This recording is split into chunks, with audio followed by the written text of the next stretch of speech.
তো আগের দিন পার্ট 4 যে ক্লাসটা আমি করেছি তাতে পড়াশোনা করেছি যে কপার CuSO4 যেটা কপার সালফেট বলছে, কপার সালফেটের জলীয় দ্রবণে তড়িৎ বিশ্লেষণ করলে ক্যাথোডে কি উৎপন্ন হয় এবং অ্যানোডে কি উৎপন্ন হয় সেটা আমরা দেখেছি। এর সাথে সাথে আমরা দেখেছি যে কপার ধাতু যখন কোনো একটা আকরিক থেকে পাওয়া যায় সেটা কিন্তু পিওর অবস্থায় থাকে না, সেটাকে পিওর করার জন্য কিন্তু আমি তড়িৎ বিশ্লেষণ পদ্ধতিতে কিন্তু বিশুদ্ধ কপারটা পেয়েছি। আর অশুদ্ধ কপারটা কিন্তু আমরা বলেছিলাম যে বিস্টার কপার বলা হয়। এবং সেখানে আমরা দেখেছি ক্যাথোডে কি উৎপন্ন হয়, অ্যানোডে কি উৎপন্ন হয়। ক্যাথোডটা মানে অশুদ্ধ কপারটাকে আমি অ্যানোড হিসেবে ব্যবহার করি, আর বিশুদ্ধ কপারের একটা থিন পাক বা পাতলা পাককে আমরা ব্যবহার করি ক্যাথোড হিসাবে। এইটুকু আমরা দেখেছি। এখন আমরা দেখবো যে তড়িৎ লেপন জিনিসটা কি, সেই জিনিসটা আমরা দেখবো। এটা একটা সংজ্ঞা, যেটাকে তোমাকে মনে রাখতে হবে। তড়িৎ লেপন ইংরেজিতে বলে ইলেকট্রোপ্লেটিং। ব্যাপারটা কিরকম না, তড়িৎ বিশ্লেষণ পদ্ধতিতে অধিক সক্রিয় কোনো ধাতুর উপর কম সক্রিয় কোনো ধাতুর প্রলেপ দেওয়াকে বলা হয় তড়িৎ লেপন। ধরুন একটা অধিক সক্রিয় ধাতু ধরছি আয়রন, আয়রনের থেকে কম সক্রিয় হচ্ছে সোনা, গোল্ডের সংকেত হচ্ছে AU। ঠিক আছে, এইটা কম সক্রিয় ধাতুর উপর যদি এটা বেশি সক্রিয় ধাতুর উপর যদি কম সক্রিয় ধাতু, এটা হচ্ছে কম সক্রিয় ধাতু, গোল্ড হচ্ছে কম সক্রিয় ধাতু, যদি আমি প্রলেপ দিই সেই পদ্ধতিটাকে বলা হবে কি তড়িৎ লেপন। এবং অবশ্যই এই প্রলেপ দেওয়াটা কিন্তু তড়িৎ বিশ্লেষণ পদ্ধতিতে হবে, তাছাড়া কিন্তু অন্যভাবে করা যাবে না। ঠিক আছে, তাহলে এই সংজ্ঞাটা আমাকে মনে রাখতে হবে। ওকে, যে তড়িৎ বিশ্লেষণ পদ্ধতিতে কিন্তু করা হয়। এবার এই যে করা হচ্ছে এর পলিসিটা কিরকম, মানে নীতিটা কেমন, কিভাবে করা হয়। যখন করা হয় তখন কি করা হয়, যে ভোল্টামিটারটা আমার নেওয়া হচ্ছে, দেখো যে ভোল্টামিটারে যার উপর প্রলেপ দেয়া হবে, ধরো আয়রনের উপর প্রলেপ দেওয়া হচ্ছে, ঠিক আছে, ধরো আয়রনের উপর প্রলেপ দেওয়া হচ্ছে, তো আয়রনটাকে আমি ক্যাথোড হিসেবে ব্যবহার করবো। আর কার প্রলেপ দেবো, ধরো আমি গোল্ডের প্রলেপ দেবো, তখন সেটা সোনার পার্ট মানে গোল্ডের পার্টটাকে আমি এটাকে অ্যানোড হিসেবে ব্যবহার করবো। আগে বলেছিলাম যে ক্যাথোডটাকে ব্যাটারির নেগেটিভ প্রান্তের সঙ্গে যুক্ত করা হচ্ছে, আর অ্যানোডটাকে ব্যাটারির পজিটিভ প্রান্তের সঙ্গে যুক্ত করা হচ্ছে, এটা আমরা আগে বলেছি। আর এখানে তড়িৎ বিশ্লেষ্য পদার্থ রূপে যে সলিউশনটা ব্যবহার করা হয় সেটা কোন সলিউশন ব্যবহার করা হয়, সেটা বলছে কি, যেই ধাতুর প্রলেপ দেব সেই ধাতুর একটা সল্ট, সেই ধাতুর একটা লবণকে কিন্তু আমি ব্যবহার করব, সেই ধাতুর একটা লবণকে ব্যবহার করব এই তড়িৎ বিশ্লেষ্য দ্রবণ হিসাবে।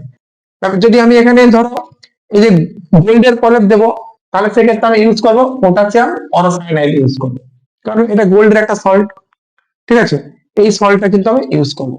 আবার ধরো যদি আমি এখানে এই আয়রনের উপর, ধরো এটা আয়রন আছে, আয়রনের উপর আমি যদি সিলভারের প্রলেপ দিতে চাই, তাহলে এই অ্যানোডটাকে সিলভারে করতে হবে, সঙ্গে সঙ্গে সিলভারের একটা সল্ট, যেমন এখানে সিলভারের সল্ট পটাশিয়াম আর্জেন্টোসায়ানাইড, এই সল্টটাকে কিন্তু তড়িৎ বিশ্লেষ্য পদার্থ হিসেবে ইউজ করতে হবে।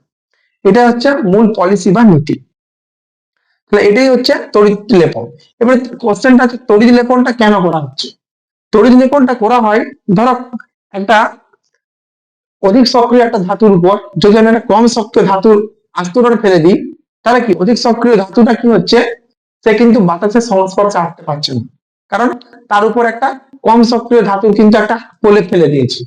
তাহলে কি ভিতরের যে ধাতুটা, যে বেশি সক্রিয় ধাতুটা, সেটা বাতাসের সংস্পর্শে না আসতে পারার জন্য সে তাড়াতাড়ি নষ্ট হয় না, মরচে ধরে না, বা বাতাসের সংস্পর্শে অন্য কোনো রিয়াকশন ঘটে দিতে পারে না।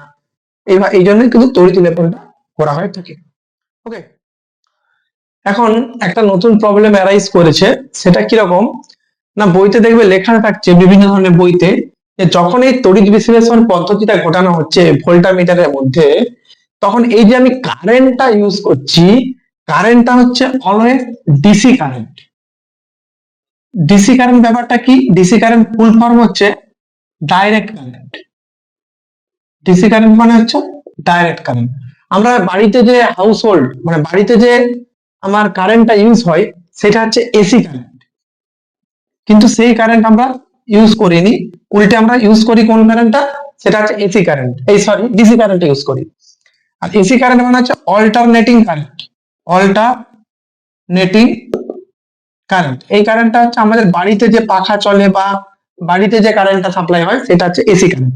কিন্তু এই এসি কারেন্টটা আমরা ইউজ করি না এই তড়িৎ বিশ্লেষণ ক্ষেত্রে, ইউজ করি কোন কারেন্ট, ইউজ করি ডিসি কারেন্ট। ডিসি কারেন্ট মানে ডাইরেক্ট কারেন্ট। তো ডিসি কারেন্ট আর এসি কারেন্টের মধ্যে পার্থক্য কি? আমি বলি এসি কারেন্টের ব্যাপারটা যদি হতো, যদি এটা এসি কারেন্ট হতো তখন কি হয়, এই পজিটিভ প্রান্ত আর নেগেটিভ প্রান্তের মধ্যে এক সেকেন্ডে 50 থেকে 60 বার ইন্টারচেঞ্জ হতো। মানে এই ব্যাটারি এই বিন্দুটা নেগেটিভ আছে পজিটিভ হতো, এটা পজিটিভ আছে নেগেটিভ হতো, এই ঘটনাটা এক সেকেন্ডে 50 বার করতো। ঠিক আছে, তাহলে আমার যদি ব্যাটারির নেগেটিভ প্রান্তের সঙ্গে যদি আমার ক্যাথোডটা থাকে আর পজিটিভ প্রান্তের সাথে যদি আমার অ্যানোডটা থাকে, তাহলে ক্যাথোডটা কি যদি ডাইরেক্ট কারেন্ট ইউজ করি, যদি এটা নেগেটিভ থাকে এটা পজিটিভ থাকে, তাহলে কি এটা ক্যাথোডটা নেগেটিভ তড়িৎগ্রস্ত, এটা পজিটিভ তড়িৎগ্রস্ত। কিন্তু যদি এই কারেন্ট সেকেন্ডে 50 বার চেঞ্জ হতে থাকে, তাহলে এটা একবার পজিটিভ একবার নেগেটিভ, একবার নেগেটিভ একবার পজিটিভ, এটা একবার নেগেটিভ পজিটিভ নেগেটিভ পজিটিভ এরকম হতে থাকবে। মানে এটাকে বলতে পারবো না যেটা এটা নেগেটিভ তড়িৎগ্রস্ত বলে ক্যাথোডটা, বা এটাকে অ্যানোডটাকে আমি বলতে পারবো না যে পজিটিভ তড়িৎগ্রস্ত। আগে যে ভিডিওগুলো আমরা দেখেছি পুরোটা দেখলে তবেই কিন্তু এটা বোঝা যাবে। ঠিক আছে, তো তাহলে আমরা আগে পড়ে দিচ্ছি ক্যাটায়ন গুলো, যদি ধরো কোনো ক্যাটায়ন থাকে, ক্যাটায়ন গুলো ক্যাথোডের দিকে যায় বলেছি, কারণ ক্যাথোডটা নেগেটিভ তড়িৎগ্রস্ত, তাই জন্য ক্যাটায়ন গুলো ক্যাথোডের দিকে যাবে।